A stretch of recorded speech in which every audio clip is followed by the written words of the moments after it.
Welcome to the Warships Podcast with your host, Kellorn, Venicera, and Arun.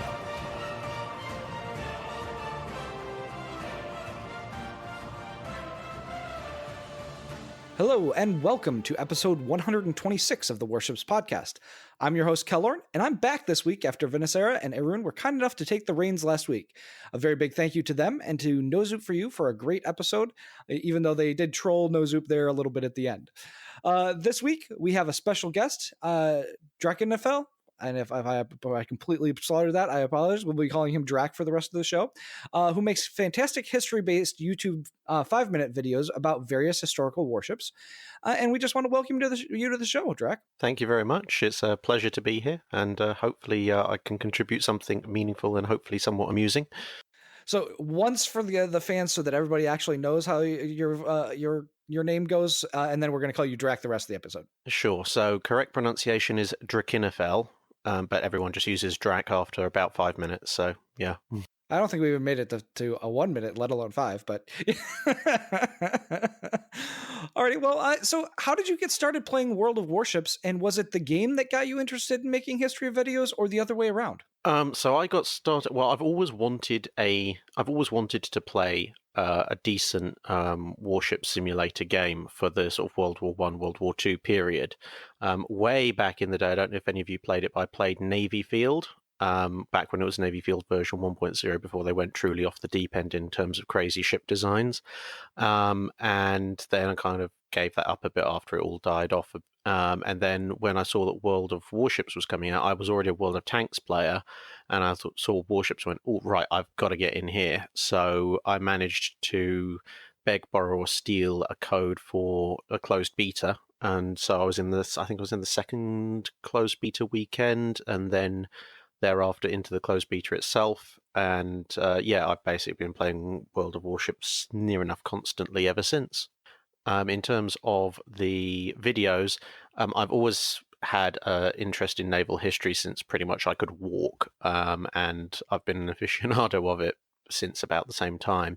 With it, when it came to the videos, I think it was kind of World of Warships, but it was a case of when they started coming out with the more and more obscure designs and sort of the interwar paper studies, I thought, I know a little bit about that. I wonder if there's anything more to know that's easily digestible. So I went looking on YouTube and couldn't find that much. And then after a while, I got annoyed enough. I just went, well, I'm sure there's someone else who's equally annoyed, so I might as well put my own knowledge to the test and start up a series of videos, just basically giving potted histories of various warships so that people can know about them without having to move sort of several metric tons of books around, like I recently found I had to moving house. It's interesting. iChase used to publish videos before actually World of Warships was released. It was kind of his Know Your Ship series, and that was actually how I found him, is because I was looking at the historical videos,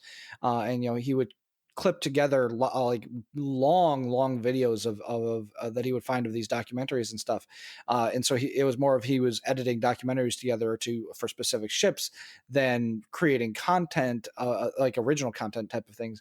So it was that I think that there's a lot of people out there that are interested in that kind of thing, and so I think that that's a great service that you provide on YouTube.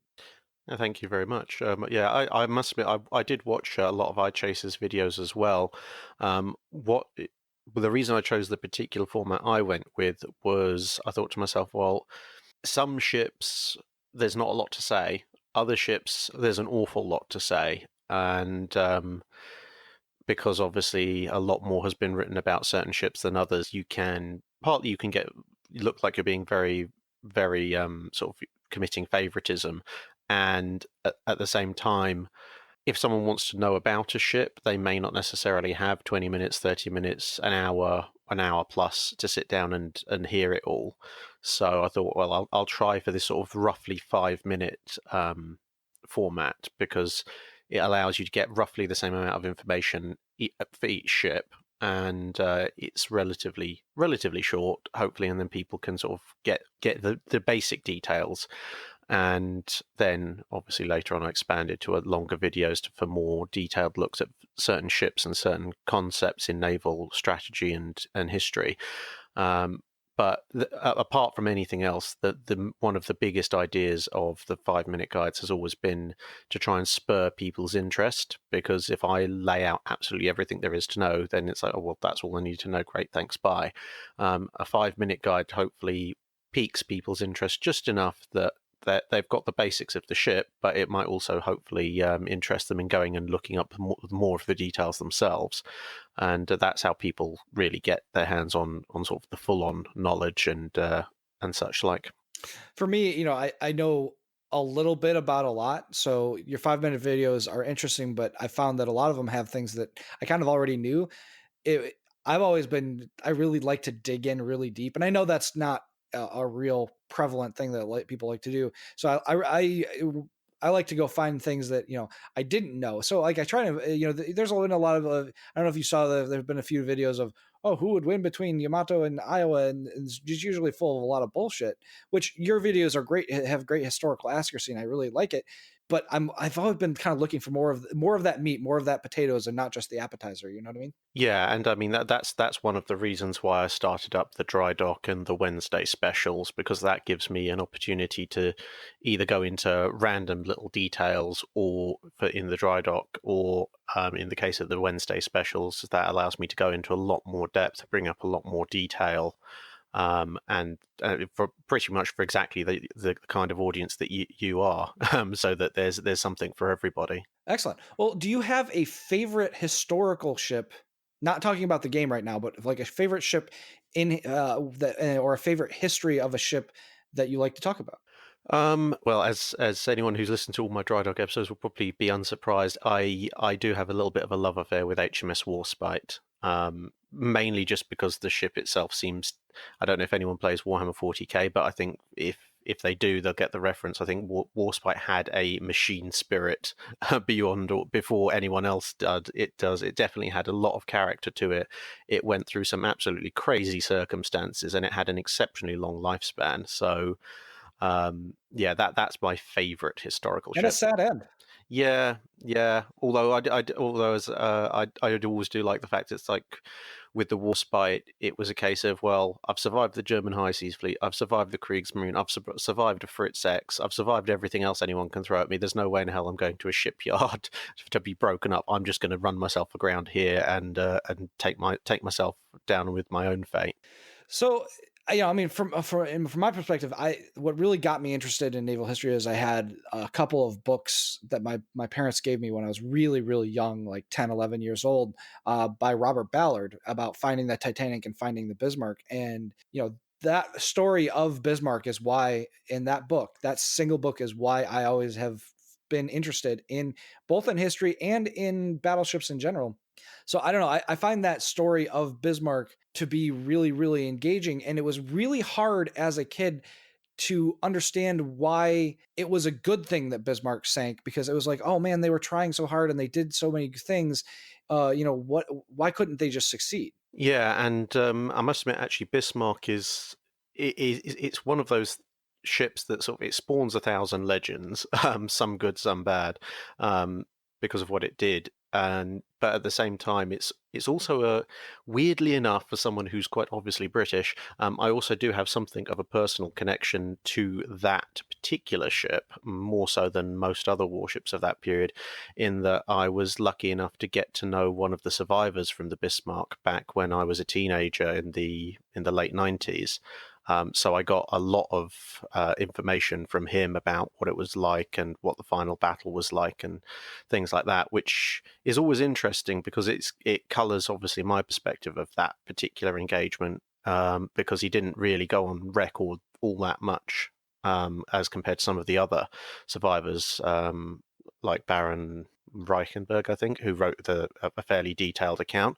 And every Bismarck survivor has a slightly different story. So yeah, that particular battle has a lot of vivid memories. Although I wasn't there, the descriptions that I was given were quite intense.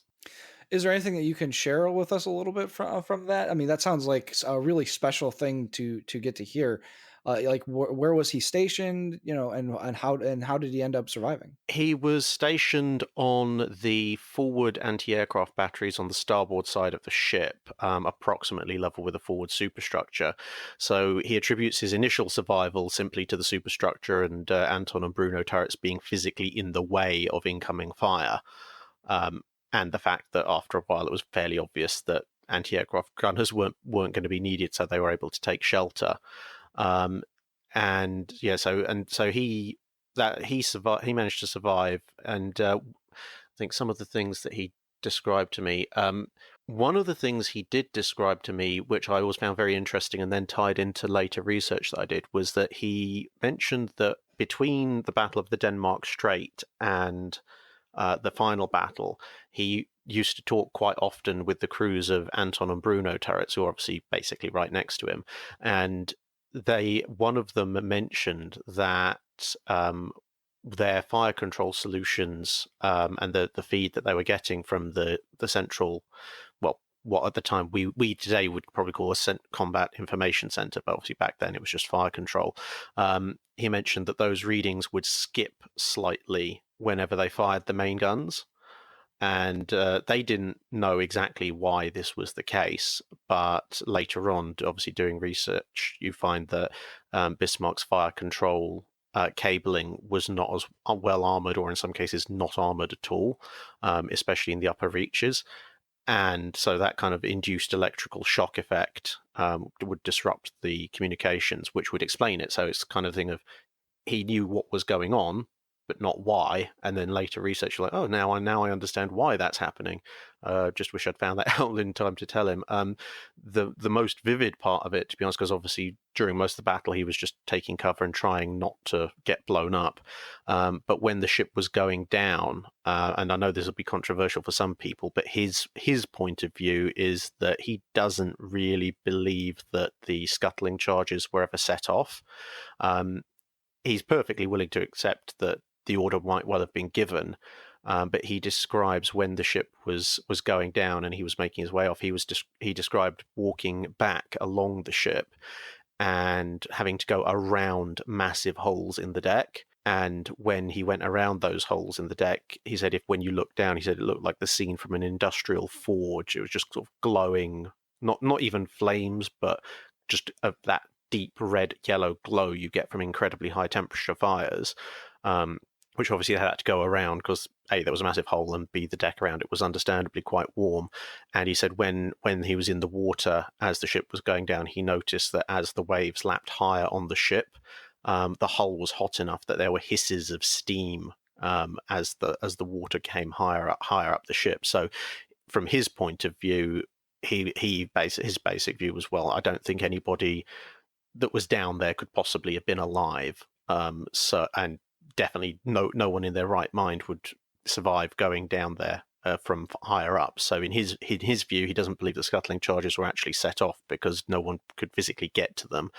Obviously, some other accounts disagree with that, and his perspective was from walking, as I say, back from the main sort of bridge superstructure area back to about a third of the length of the ship. So who knows? Possibly some other areas weren't as badly affected, but even today I kind of shiver a little bit thinking about that, because I've been to industrial furnaces and I've seen what the conditions in there are like, and to imagine that is the condition inside a warship where men are struggling to survive and their choices are either burn to death or possibly freeze to death and drown is a little bit unnerving when you've got that kind of devil's choice. Well, I remember reading about the account of the I think it was one of the lieutenants that was in the after fire control room, and how there was fires everywhere, and so the only way out was to crawl up this like air shaft out to the deck near the Caesar turret. So I think that, I mean, it definitely makes sense. You kind of wonder about what kind of internal separation that Bismarck had, if their internal separation was good enough to contain those fires in the compartments that they were in, and if there are ways around or not. But I mean, I don't think we're ever going to conclusively prove one way or the other if those scuttling charges were set. And in some ways, it really doesn't matter, because there was no reason to set the scuttling charges off if the ship wasn't getting pounded by the British in the first place. But I guess one of the other things that, and I don't know if you've what your kind of thoughts were, is of everything that I've read is that King George V was largely ineffectual against the Bismarck's armor compared to, and that it was really Rodney's 16-inch guns that were the reason that they pounded it into scrap. Yeah, well, Rodney definitely was responsible for effectively killing the ship. So mission killing it as a fighting unit, that was definitely Rodney. I mean, blowing out Bruno turrets so badly that the back face of the turret went flying off is pretty bad. And obviously it also scored hits around the bridge area, which probably killed most of the bridge crew and took out the primary fire control as well. So yeah, Rodney, I think, was definitely the mission killer of the Bismarck. From what I recall of the expeditions down to Bismarck, they have found some evidence of heavy caliber shells, probably 14-inch, that did fail to penetrate, although obviously what range and what angle they were coming in at is difficult to determine. At the same time, though, the thickest part of the armour on the Bismarck was the conning tower, and the conning tower is riddled with various shells, including 14 and 16-inch. So, I think it's one of those things of Rodney was definitely the more effective ship in terms of dealing the damage, but exactly what King George V did beyond the sort of the verifiable stuff on the conning tower is always going to be difficult to tell, because if either ship scored any hits at or near the waterline, well, they're now buried under the silt and the sand at the bottom of the ocean, so no one's ever going to find those. If there were any penetrations by 14-inch guns on the turrets, well, the turrets have fallen off, so you're not going to find them either. Well, you might find them, I suppose, if you went back and looked for them somewhere. And the rest of it, as a lot of people have said in the past about the Bismarck, after maybe the first 15 minutes to half an hour, most of it was just rearranging the debris on the upper side of the ship, because everyone had close to point blank range. So yeah, I think King George V definitely did do some damage, but as I say, it's always going to be difficult to quantify exactly what, and it's certainly the credit for the kill in terms of rendering the ship ineffective as a fighting unit definitely goes to Rodney. All right, last Bismarck question, I promise. Did he say anything about the fight with HMS Hood? Yes, a little bit. Again, because well, actually, as with Scharnhorst at Battle of the North Cape, the anti-aircraft crews, being in relatively open, exposed positions, were told to basically take cover, because there's not a lot that they can effectively do at that point. So he said his version of the battle with the Hood consisted of hearing the guns discharge, occasionally hearing shell splashes, or obviously eventually later on feeling the hits from Prince of Wales, but he never saw the Hood explode because he was obviously undercover. So he remembers the ship being told over the intercom that Hood had been destroyed, and that there was a big cheer when that happened. But yeah, it's as with I suspect actually with most of the crew of the Bismarck, they were well undercover and not in a position to see all that much. It would have just been probably the bridge crew, maybe the secondary battery, and maybe a few of the main battery crew, if they had an eye to the gun sights or something like that, who would have seen anything much. Oh, that's too bad, because I figured with a anti-aircraft crew, if they were actually out, that they would have actually probably had a decent view of what was happening, but. That said, so we've talked. we went way off the rails, but so now getting towards the game. Regardless of the history, is there a ship in the game that you enjoy playing more than the other ships in the game? I'd say it's probably got to be a tie between my Minotaur, which is just hilarious because it's a Minotaur, so it's a hilarious gunship, and at the same time, when people are dumb enough / unfortunate enough to let a Minotaur get in close, a lot of them seem to forget it has quite a few torpedoes as well.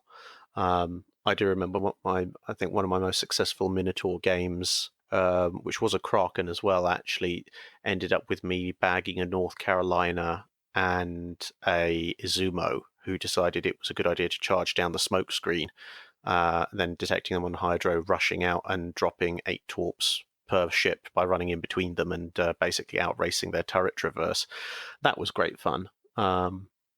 And then I do like playing the Warspite as well, because not only because I like the Warspite, but it's also hilariously agile. And tier 6, that makes quite a lot of difference. I think what was the other one? Don't know. Oh yeah, the Atlanta's always fun. I like the Atlanta as a challenge, because the Atlanta is a case of someone so much as just looks at you and you explode. So, well, Arun and I were at the CC Summit last April. We were lucky enough to meet one of their on-staff historians, and they have an entire room dedicated to just history texts, and they have 3 staff members that focus on the historical aspects of the game and the historical aspects of the individual ship models, trying to get them right. I guess, what is your overall impression of the historicity in World of Warships as a game, and do you what aspects of the historicity would you do you wish were better? I do wish I think overall the historicity, it definitely started out very well. Obviously, I understand they do have to changes for game balance, but those game balance changes generally, I think in general, the releases of ships tend to be slightly closer to historical. And then as they patch and balance, it drifts further and further away. There is always an element of unrealism due to the fact that they've kept the armor-piercing sort of statistics for the guns, but compressed the range, which means that armor and is much less useful than it would have been historically. I think my main gripe is that fact that they've compressed the ranges but not the AP characteristics, which means that you've got ships that historically were actually pretty bad design calls, and but in game they're really good, and you've got ships that historically were actually very good design calls, especially the ones that focus more towards protection, but because protection is worth a lot less in this game, they actually tend to be significantly less well sort of statted in terms of survivability and such.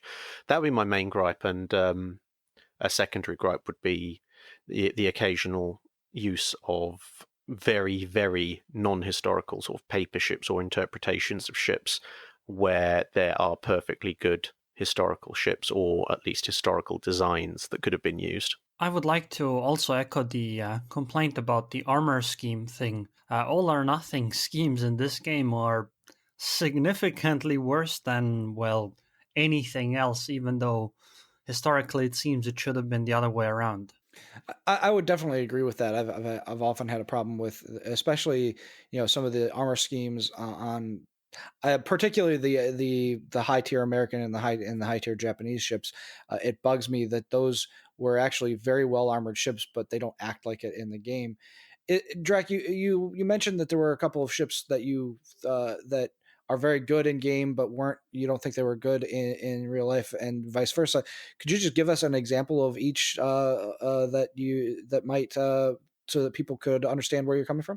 Yeah, so let's take an example. So, for example, you have, on the one hand, you've got things like the King George V and the Vanguard. So, historically, those have very thick armored belts, sort of 14, 15-inch thick belts. And in game, as anyone who's played it for more than 5 minutes knows, you go broadside in a battleship, it's citadel time no matter what.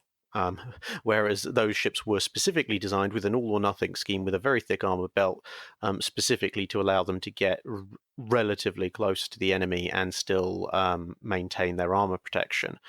And as a result, especially you've got Vanguard at tier 8, Vanguard is a little bit of a paper, sort of, it feels a bit like it's made of paper because of that hilarious overpen that you get compared to what should have historically happened.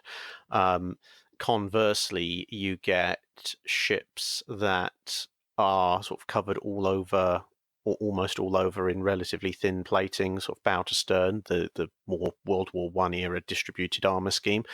And in game, if you're above, depending on the tier, but in game that can give you an advantage because you can bow tank, which, in real life, trying to bow tank a 16-inch shell with 32 mil of armor is not going to end well for you.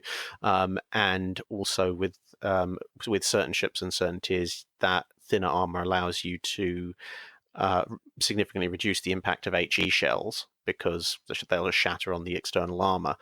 When realistically, historically, if you're talking about cruise and battleship engagements, the chances of anyone flinging an HE shell at you are minimal. And again, due to the over penetrating shell scheme, it means that what would have happened historically with those thin bits of armor, which is why they were discontinued in later schemes, is that if you shot them a ship in the bow, that plating would be just enough to initiate the fuse, and then you'd have the AP shell go off inside the ship. Whereas in an all or nothing scheme where you've got minimal to no plating on the bow, that shell would probably just go straight through the ship if it initiated at all. Whereas in World of Warships, you end up just overpenning straight through. So the disadvantage of that distributed armor is taken away, and the unrealistic prevalence of HE means it's actually a benefit. So, talking about history for just one more second, a lot of people have problems with HE shells on battleships. Is that something that you have a problem with too, or where do you fall on that particular area? Well, within the grand scheme of the game, the way it's set up at the moment, with the whole sort of bow tanking armor is useless, etc., it is kind of a necessary evil. Yes, it probably shouldn't be there. But the other thing is, to be honest, that the damage model in World of Warships doesn't really support taking into account the kind of damage an actual HE salvo would cause historically. So, because obviously it's effectively health with the occasional bit of module damage, whereas if you were going to model it more realistically, if you were going to plaster a battleship in HE, you'd be knocking out secondary batteries, you might knock out the bridge, you might knock out fire control, but apart from the loss of secondaries, the rest of that isn't really simulated in World of Warships, so you just end up doing just straight damage and fire damage. So, let's say for the minute, the way the game is set up at the minute, I can understand why they've got it in there. I don't necessarily like it, but then again, you take out a Conqueror with the triple turrets, and then all of a sudden you're very, very grateful for the way HE mechanics work. Drachinifel, do you believe that there is a way for wargaming to change, or how would you, if you were a game designer, change to make this more accurate to what you feel and what you've researched, and ultimately, and honestly looking at it, do you think it would be fun compared to the current gameplay that we have?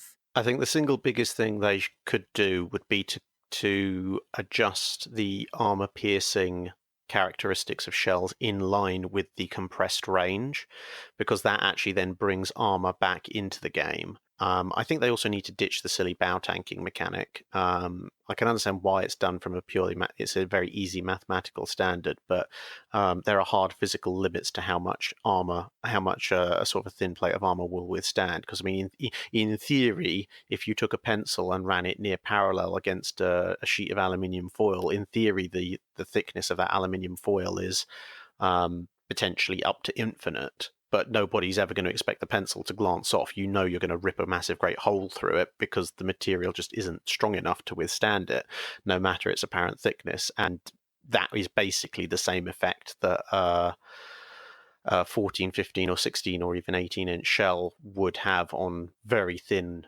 plating. So yeah, the bow tanking mechanic, I guess I could live with it staying in, although I'd like to see it gone. But the one thing I would change would be compressing the armor piercing ranges again, because then armor comes back into play. Ships balance themselves out more along the lines of what they should be historically, and it actually means you might have to do something other than one particular maneuver. Because if you're fighting in a game where you can quite legitimately be bouncing shots from quite a few different angles and from quite a few different gun types, you're going to have to play things a lot more cleverly. You're going to have to think about torpedo attacks if you've got torpedoes. You're going to have to think about potentially using HE if they don't change the mechanics on that. But you're also then going to be able to maneuver in such a way that you can take full advantage of your AP, and that is going to would make the game a lot more interesting. I think they would also have to revise the HE mechanics as well. But yeah, I think that's probably the one big thing I would change. That would bring it back into line a lot more with history. Do you think that would adversely affect the play of the cruisers in the game? Because cruisers, they historically, they didn't want to engage battleships unless it was the Japanese cruisers that were trying to use their torpedo attacks. I feel like that a lot of the design choices for the game were made to make cruisers a viable option in most scenarios. Yeah, well, I mean, at point blank ranges, cruisers will still be able to do damage, most of them anyway. But as I say, that's why I think they'd need to rework the HE mechanic as well, because apart from torpedoes, the main aspect that you would, if you're in a cruiser, where you'd be doing damage to a battleship, would probably be that kind of soft damage of debilitating it through taking out secondaries, taking out the fire control systems, exposed crew, the bridge, etc. So they'd have to introduce those elements to the game as sort of damage locations, the same way as at the moment we've got engine modules and turrets and stuff. If HE had a chance of just disrupting your accuracy and stuff. There is a little bit of historical precedent. We all know how much Vanessa loves USS Washington, but South Dakota was essentially taken out of action by the cruiser fire and the fire from Kirishima. And they weren't really penetrating her core hull, but they took her out of action. Yeah, and that's the thing. You could debilitate a ship, not necessarily sink it. But then again, that would encourage people to actually play as a team, because a battleship with a sort of relatively slow rate of fire and the potential for a shell to just come crashing through and detonate the whole thing is going to be a little bit cagey about going full on with another battleship. But if you can cooperate with a cruiser who can suppress that battleship, and then obviously then the friendly battleship has a much better chance, that would make for quite an interesting and cooperative game. Assuming that people could learn to play together, which is always interesting as a design choice. So what you're saying is that this would be impossible and would be a terrible game because people can't play together? Well, I think you'd. I know we're sort of going into a lot of divergent, but I think you'd have to change the way that rewards were distributed as well. So kind of how, like in World of Tanks, you can get spotting damage, and I think now in World of Warships that is in the game as well. But I think you'd have to have it so that cruisers received a percentage of the XP gained through damage done to targets that they were suppressing at the time. So, like, I don't know, say if a cruiser knocks out somebody's fire control system, so that ship is now wildly inaccurate for a while, and people start landing hits on it because they now think that's a much safer bet, then the cruiser who's knocked out that fire control system, even though he might either be dead or might have moved on to another target, should be receiving a share of that XP. And I think that's the thing. It's more, you can get people to cooperate, you just have to incentivize it. I mean, you look at, okay, albeit maybe randomly going into operations is not the best way to keep years on your life through lack of stress. But when you get a relatively decent team on one of the cooperative missions or the Halloween specials, you can see in those missions, because cooperation is more encouraged, you actually do see it spontaneously developing because it's encouraged and rewarded. And it would be a case of ensuring the game mechanics in the main game also had that effect. Alrighty, well, we do need to move on to some of our other topics, and Arun was giving me a hard time that we never go short, and it doesn't look like we're going to be going short today either. So we're super happy to have you on the show this week, Drek, and you've actually got some background information on our first topic, which I asked you to do a little research on, which is USS Georgia, the upcoming Tier 9 battleship with 6 457mm guns and 3 2-gun turrets. So what can you tell us about the historical aspects of this completely paper ship? Yeah, okay, so it is very much a paper ship. To be honest, finding information on the 1938 design studies upon which it's based and which eventually would spawn the Iowa and Montana classes was quite the interesting little bit of research, because there's an enormous amount written about the Iowa class as built. not so much about the design studies that it came from, but I've got some notes here. And basically, as an Iowa class hull with, or near enough, with the three twin 18-inch guns, that aspect is pretty much a fantasy. The only design study I could find for the Iowa, which involved 18-inch guns, actually called for 9 of them in 3 triple turrets. But there was a lot of question marks over whether or not that would be possible. I did find some reference to a 6-gun design, but that 6-gun design was one of the initial Montana class, the slow 1938 battleship design studies, where the displacement at that point was still limited to 45,000 tons, and the designers were being asked, well, do we go with 16-inch 45 guns? Do we go with 16-inch 50s? And there was even a conceptual 16-inch 56 caliber gun, as well as the existing, the one existing 18-inch gun that they actually had to work from. And I was going to say, they did a test of an 18-inch gun in the 1920s, did they not? I thought that might be what this actual gun was based on. Yeah, that poor gun is possibly one of the most abused weapons in the history of naval warfare. It started life as an 18-inch gun. It was then relined as a 16-inch gun, and it then had its tip snipped off and then it was rebored back to being an 18-inch gun later on. But that was the gun upon which they based the statistics for deciding whether or not they were going to go with an 18-incher.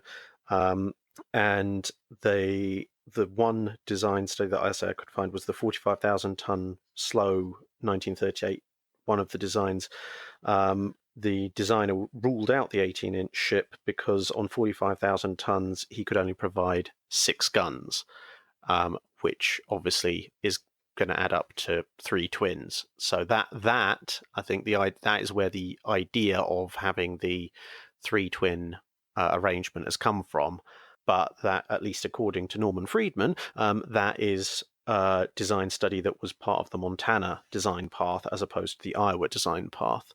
And I believe one of the others, I believe there's been somebody else I found whilst I was looking things up, discovered that actually what Georgia appears to be is actually one of the fast battleship 1938 design studies, i.e. the Iowa precursors, that was designed with 3 16s, much as the actual historical Iowa eventually wound up being.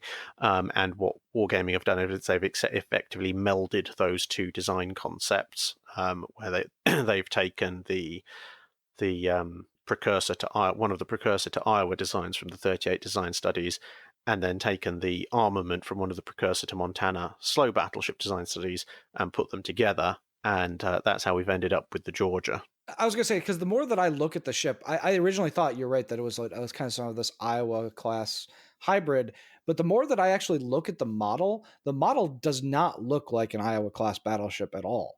Particularly along the bridge superstructure, the funnels, the bow, they are very reminiscent to me of North Carolina and a little bit of South Dakota class. Yeah, well, you've got to remember that this is taken from a 1938 design study. So at this point, even the North Carolinas are still about 3 years away from commissioning into the fleet. They're not. And the South Dakotas even further still. So at the time that they're being designed, it would very definitely be reminiscent of a North Carolina - South Dakota, because those are the ships that are actually being actively built at the time. The Iowa designs obviously weren't finalized for another couple of years at least, and that's where that sort of iterative design process that eventually took the Iowas to a much greater displacement with the 16-inch 50 guns and revised superstructure occurred. So it's not an Iowa class hull as such. It's a precursor to Iowa design. It is funny because I remember Norman Friedman's famous remark that the Iowas were 45,000 ton versions of the South Dakotas, that they spent 12,000 tons to get 4 knots of speed. And he was like, was that worth the 10,000 tons of displacement? Yeah, and that's actually from the book that I eventually dug up those sources from, which is U.S. Battleships Illustrated Design History. Very good book, actually. But yeah, that was actually one of the issues that was raised at the time when they were looking at the initial designs, which obviously most of them had the 1645s as per South Dakota, and everyone basically at the time went, well, why are we paying this much displacement and money for just a slightly faster version of what we had? And that was part of what prompted the attempt to shift the Iowas from 16-inch 45s to 16-inch 50s. Although I don't know if you know about the complete shenanigans that the Bureau of Ordnance wrought with regards to that particular design decision. I actually do. I remember because they ordered those, but didn't tell the people designing the turrets. And so the turrets that got designed couldn't take the new guns, the Mark 7 guns. So they had to do some kind of weird shenanigans so that the guns that they had designed would fit in the turrets. Almost. What it was the intention was to use the 16-inch 50 caliber guns they had left over from the Lexingtons and the 1920 South Dakota designs, which had been sitting around for the better part of 2 decades. So they said, right, we're going to use these guns. But as you said, then they didn't tell the people designing the turrets. So the people designing the turrets came up with a turret that couldn't fit the old 16-inch 50s. And the 16-inch 50 Mark 7s, which they ended up with, were basically designed in a massive rush to try and effectively slim down 16-inch 50 caliber naval gun to a point where it could fit in the turrets that they'd actually designed, because along with the turrets come the barbettes, and the barbettes are a critical part of the structure of the ship. So you couldn't just change those on a whim without effectively just tearing apart everything else that you'd done and starting again from the ground up. It's very weird actually that 2 of the best naval guns in history, that being the 16-inch 50 on the Iowa and the 15-inch 42 on numerous British designs, both actually started out as kind of bodge jobs. The 1542 being kind of an adaptation of an existing concept of the 13.5 inch, and obviously the 16 and 50 on the Iowa being a rush job to try and cram it into a turret where the dimensions were fixed. But they somehow ended up being possibly 2 of the best naval guns in history. Part of that had to do with the shells that they came up with for the Iowa, though, and a little less for the gun. Yes and no. The super heavy shells to me, they're always a little bit of an interesting one, because they're designed around the concept of deck armor penetration, which requires engagement at very long range. Unfortunately, it requires engagement at such a range that hits are very unlikely, and hits at those kind of ranges have only marginally been achieved twice in recorded history, once by Scharnhorst against Glorious and by Warspite against Giulio Cesare. And even in not peacetime, but peacetime equivalent fire conditions at the time, at the engagement ranges that Iowa would need to be at to take full advantage of the super heavy shells, its accuracy rate was something like 4 or 5%, and they reckon that in combat that was going to drop off even more. So the chances of Iowa actually hitting anything at a range where it could fully exploit the capabilities of the super heavy shells are actually fairly slim. Although when those shells hit, being so heavy, they do hit like a freight train. And they did sacrifice bursting charge, which personally I don't think was necessarily such a great idea. I think a lot of the credit has to go to the gun there, because a 50 caliber gun, especially at 16-inch bore diameter, is a very long gun. So it has an incredible amount of energy, which meant that in my view at least, possibly some of the mistakes in going quite too much with the super heavy shells were overcome by the sheer brute firepower of a long barrel naval rifle. I always do wonder, it would have been interesting to see what kind of capabilities they would have got if they'd gone for a standard weight shell in the 16-inch 50 gun, because when you look at something like, say, Bismarck's 15-inch guns, or even the Italian 15-inch guns, on the occasion they had a decent shell and could hit something, they both went with the high velocity concept, and those guns had some pretty fearsome penetration characteristics. So it's always been an interest of mine to see, well, if they designed a slightly lighter weight and therefore higher velocity 16-inch shell for the 16-inch 50. I wondered just how much extra penetration they could have eked out of it. To be honest, it probably doesn't make that much odds, because even the super heavy 16-inch 50 with its slightly slower rate of flight is still going to wreck practically anything else it hits. So it's a case of, do you want overkill or do you want mega overkill?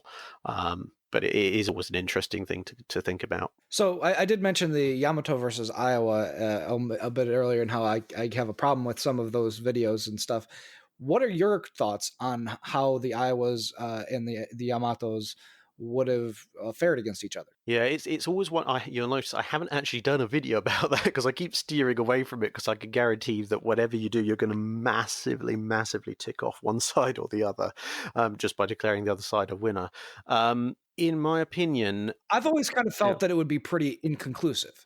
Like, I don't think that either one of them could have mission killed the other without massive support from other sources. Yeah, the Iowa has significant advantages in terms of the fact that it's got radar guided fire control, and that means that in an Iowa versus Yamato situation, the Iowa can fight at night, the Iowa can fight in fog, the Iowa can fight in rain. Yamato's fire control system isn't bad, and it does have a basic radar, but it's still very much behind the American radar fire control system combo. So that means that in any kind of adverse weather conditions, the Iowa definitely has an advantage, basically because the Yamato's probably not even going to see it, let alone be able to hit it. But if you take into sort of more account the more general weather conditions of daytime engagement, Yamato's fire control system's not terrible, so it's got a reasonable chance of scoring hits. Iowa has the armor penetration definitely to hurt the Yamato. Yamato's shells also have the armor penetration capability to hurt the Iowa quite badly. The Iowa does have relatively thin armor for a ship of its size. Obviously, it's got the angled armor, which helps especially at long range. But still, a fractionally over 12-inch belt is not the greatest thickness you ever found on a capital ship of 45 to 50,000 tons displacement. I've always thought that the other thing is that the Iowas, as I mentioned before, they're the bursting charge in their shells, which dictates then how much damage the shell's going to do once it gets inside, is relatively low. It's kind of on a par with a British 15-inch shell, so it's not that spectacular. Obviously, the Yamato's 18-inch shells have a lot of explosive power. So the way I've always viewed that fight is it's going to be a coin toss between, if Yamato gets hits in earlier, if it gets the first hits in, then its individual hits are going to be doing a lot more damage, and Iowa, with the slightly less displacement, has less mass to absorb that damage. So it could potentially go Yamato's way in that respect. But at the same time, the chances of Yamato getting first hit versus an Iowa with its radar and advanced fire control systems are relatively slim. So Iowa's more likely to get the first hits in, and although its shells will do less damage, they're the ones who are going to be starting off the damage chain. And as we've seen in numerous historical battleship engagements, it can very often be the case of he who gets the first few hits in will actually dictate the rest of the course of the battle. Kind of going off this topic a bit, but back to the game. With the shells and the shell, different sizing, do you feel that, one, looking at it from a game perspective, and then two, looking at it from a historical perspective, with Georgia, do you feel that the 6-gun layout would have been effective historically, just kind of extrapolating from what you know? And then do you feel like it would be okay in game? And then I kind of have a follow-up question to that. Okay, sure. So historically, it's on the margin of being effective. A 6-gun main battery is pretty much the lowest that you can realistically expect to be scoring decent hits with, right up until the invention of the sort of the late war fire control and radar combos. So, I mean, you do see this kind of, you see 6 guns on things like the Deutschland class, and you see the sort of the 3 twin turret layout on things like Renown and Repulse. So in terms of, and the theoretical on paper HMS Incomparable as well, but the less said about that, the better. So yeah, historically a 6-gun main battery. What, you don't want to talk about Furious? Furious with its single 18-inch gun. Yes, but no, the It had two. It had one in front and one in back. no, right? they designed it. They only ever fitted it. Classic for start of the Royal Navy tradition, fitted for but not with. Only ever fitted with one gun. The other one went on a monitor, which I'm sure caused the Germans of World War One a bit of a conniption fit when it showed up off the coast. But yeah, anyway, so 6-gun main battery is definitely viable historically, and actually, now that I remember it, the so-called Super Yamatos were planning it all as well, albeit with a 20-inch gun because they were mad. In game, I suspect it's going to be possibly less of a viable option, mainly because playing with Gneisenau, the way the Sigma values work in World of Warships, having 6 guns can quite often mean that you're going to just flat out miss with an entire broadside. So unless I've missed something and the Georgia Sigma value is ramped right up, it's going. So the Sigma value isn't the issue with Georgia, and honestly, having played it now, I've played 8-10 games with Georgia. It's actually in a pretty decent spot right now. And I'll ask Darren and Vanessa what they feel about it in just a minute. But they've actually taken the overall horizontal and vertical dispersion values and lowered them to something closer to like Alaska and Kronstadt and things like that. So it is not like you are not taking 6 guns with the accuracy dispersion values of Iowa, let's say. It's like trying to do 6 guns with an Alaska's dispersion. Oh, value. yeah. It actually does work. It's still a little RNG, but it does. That's fair enough. Well, I'm glad to see they've made those changes as in that case, because yeah, fighting with the Gneisenau at anything other than point blank range is just suffering. So yeah, as I say, historically it's a it would work. It was rejected by the U.S. design bureaus for a very good reason, but there's nothing to say it would be a serviceable armament. So you had a follow-up question as well. Yes, and you kind of talked about one of the ships that I was going to ask next. And looking at historically, the Scharnhorst and Gneisenau were, slated to get 15-inch guns. And in fact, they were supposed to launch with them. But instead, due to political reasons and, expediency, they chose a safe 11-inch design, which the Germans were really comfortable with that series of guns. Do you feel that those ships would have been successful had they actually gotten to have the upgraded 15-inch turrets? And 2, do you feel, ultimately we can kind of see that in game, but do you feel that the 11-inch guns are kind of accurately represented? Do you feel that they got them quite right, or maybe need to improve them a bit? So with regards to their potential refits or as designed with the 15-inch guns, I think if they got those, I mean, that's not to say they're bad ships anyway. They had very good careers and were pretty much the most effective capital ships of the Kriegsmarine, albeit the Kriegsmarine didn't have that many capital ships to start with. But the Scharnhorst class with twin 15s, especially since they were wanted to go with the twin 15s of Bismarck, they're the same as the ones that Bismarck had. I think they definitely would have been very effective ships. I've already mentioned Renown and Repulse, and Renown got through the war with a reputation as a very good, very accurate, very useful vessel, and that's armed with 6 older 15-inch guns and arguably not the world's best armor, although refits did bring its armor up a fair bit. So to taking the baseline of the Scharnhorst, which is significantly better protected and almost as quick, and then giving it 6 very capable 15-inch guns, it certainly would have made a lot of difference. I mean, you even think about things like Operation Berlin, where both of them come across Malaya and Ramillies, and they disengage rather than try and fight them. And that's a 2v1. if they'd rolled up to that situation where both of them are armed with 15-inch guns, so you're then talking 12 modern 15-inch guns versus 8 older ones, and arguably with the Scharnhorst having in some respects superior protection to the older British battleships, I would certainly, as a German captain in that situation, I wouldn't have hesitated to roll in and bag myself a battleship kill. I was going to say, I thought there was a HMS Refit and Repair.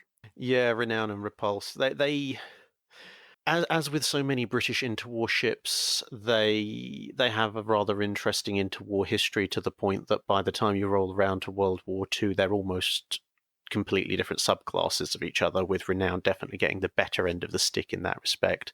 Poor old Repulse is in a lot of ways basically not modernized since the early 1920s, and eventually would pay the price for that when it came to taking on the Japanese in late 1941. Well, we are ridiculously behind schedule, but which Arun called right at the beginning. But I guess, Arun, Vanessa, did you guys have any gameplay impressions about Georgia herself?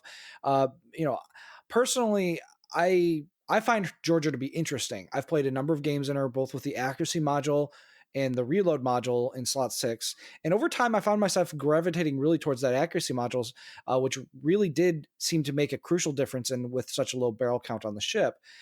I can't honestly say that I like it, but I do find her interesting to play.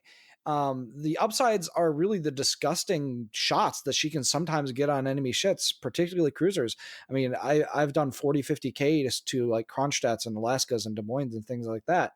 But the downside is really the lack of the overmatch on the 32 millimeters of bow armor that are bow tanking you, and the kind of the absurdly slow shell speed that makes any shot over 15 kilometers really a crapshoot.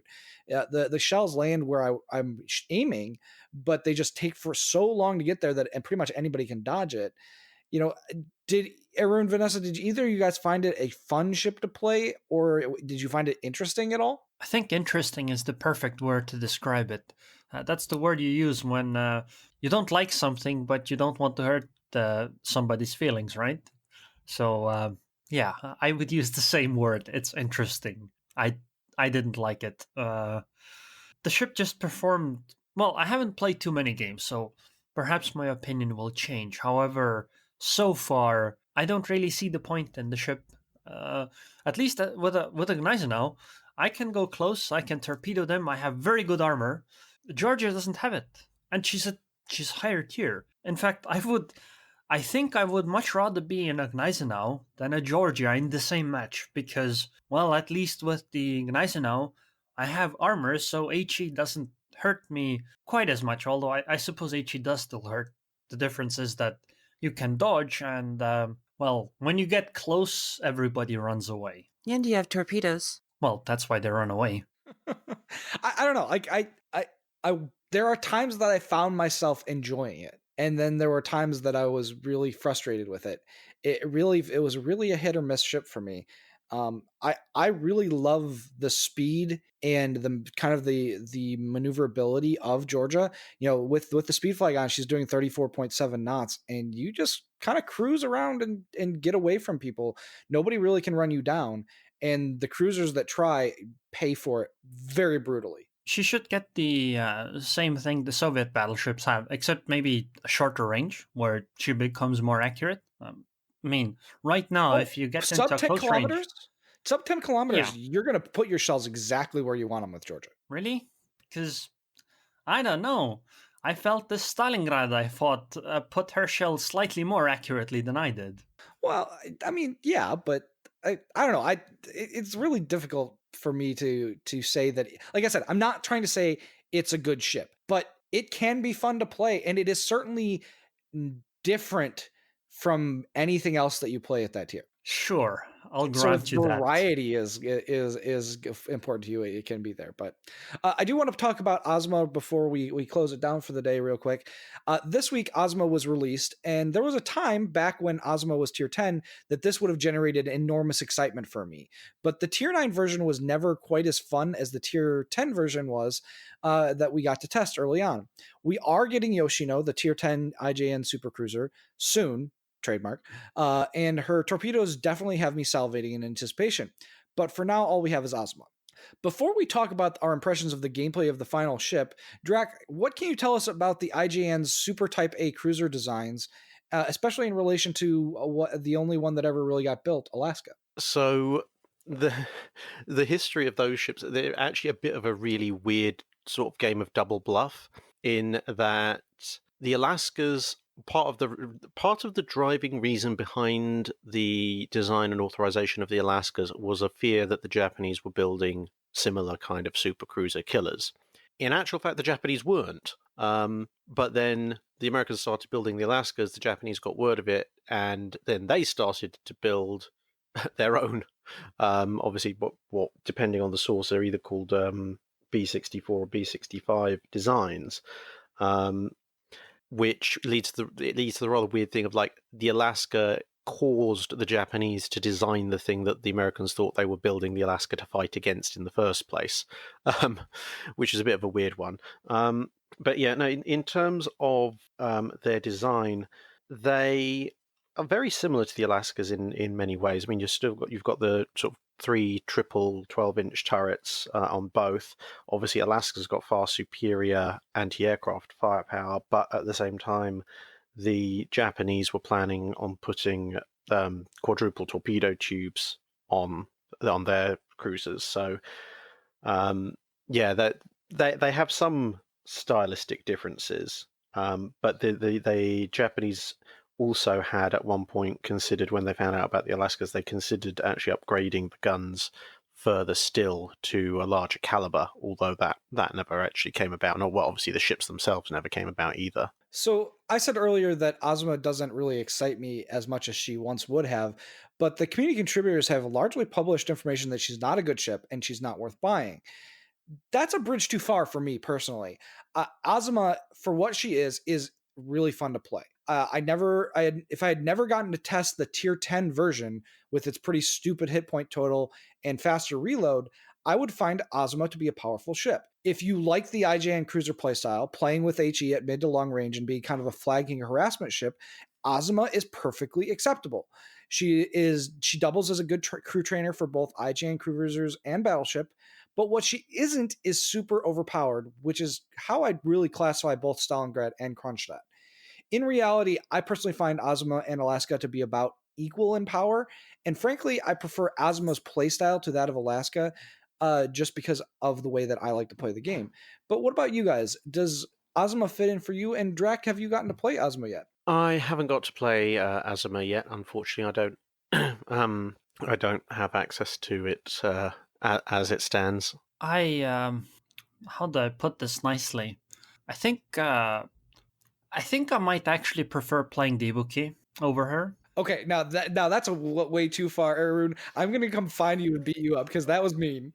Okay, seriously though, if I had never played the Zao or the Henri or the Ibuki or the Miyoko or the Mogami or the actually, yeah, that's kind of it. Perhaps I would like her, but I have played those ships, and sorry, but you don't get the accuracy of other Japanese cruisers, so you end up losing the best thing the ship or the line has going for it. You don't have torpedoes, so you don't get that either. You still get the weird armor that sometimes is great, but sometimes is like, well, I don't have any armor. I just took a massive amount of damage, and I don't see what she really brings to the table. I suppose she can penetrate 50 millimeters of armor, but we have the Henri in the game. She does all of those things much better.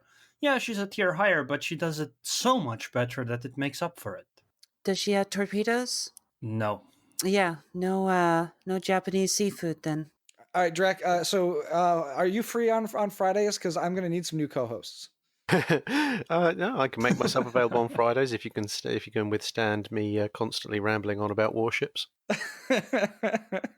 No, I mean I get it, and I really feel like this is going to be a playstyle thing. Like I enjoy playing Azuma.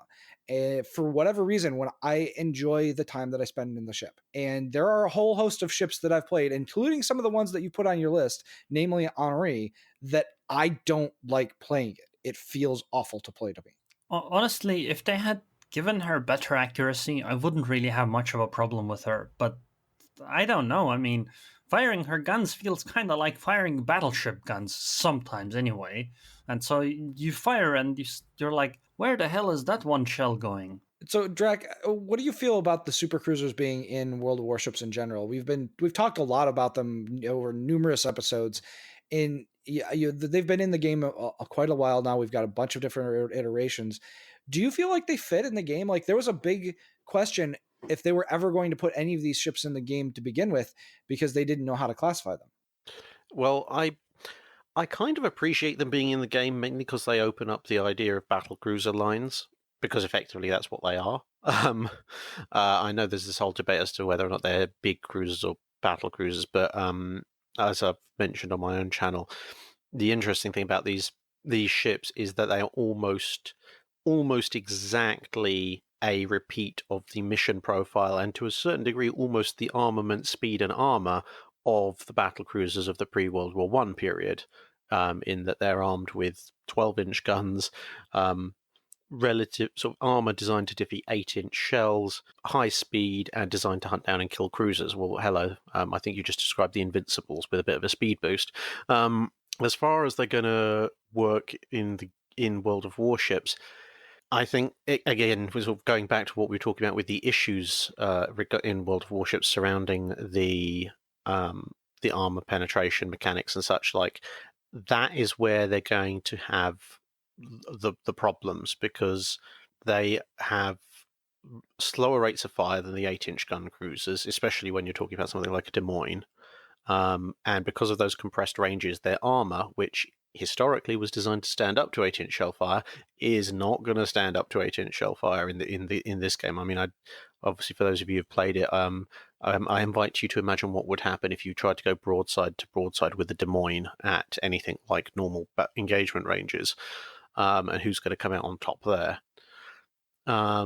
So yeah, and so they're not in the game. They're not particularly going to fulfill their role as cruiser killers, especially at tier 9 and 10, I don't think.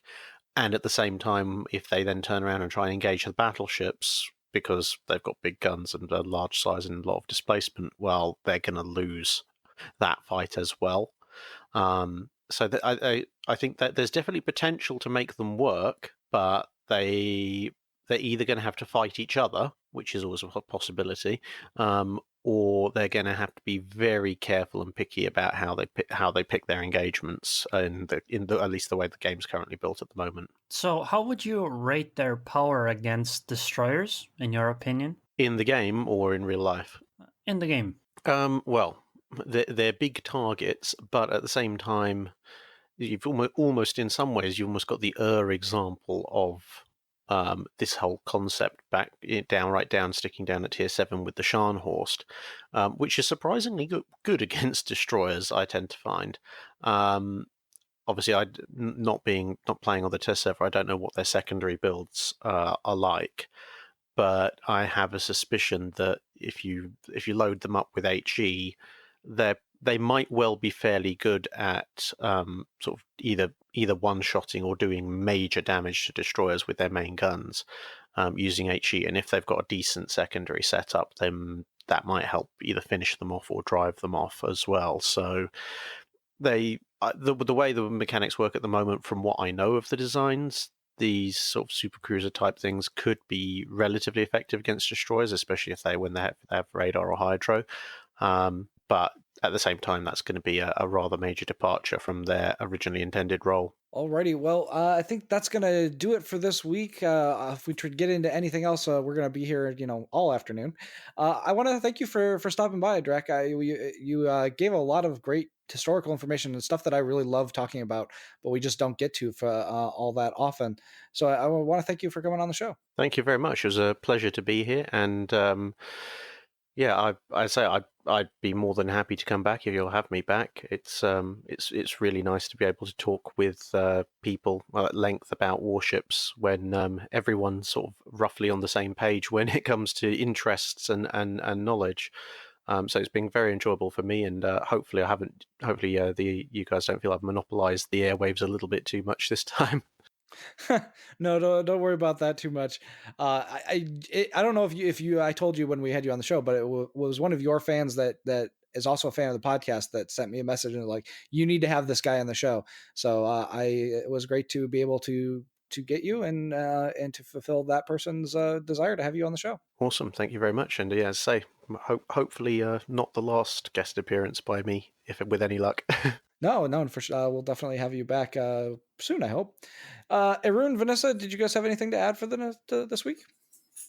Sure. I wanted to say that listening to you speak reminded me of listening to Jingle speak. It's just, I can just listen and listen and listen, and I don't need to say anything. It's amazing. I do think he sounds a little like Jingles too. It's pretty funny. I'll be sure to pass that on to him if I meet him at Tankfest this year. He's a funny guy. We both Arun and I have gotten to spend some time with him. So, Vanessa, how about you? You have anything to throw in this week?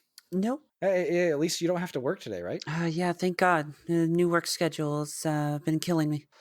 Alrighty, well, that's it for this week, folks. We do have a new spot on the NA forums for just the Warships podcast, so be sure to check that out for news and posts. It's also where you can ask questions for our weekly listener questions of the week, which we didn't get to this week because we went way over.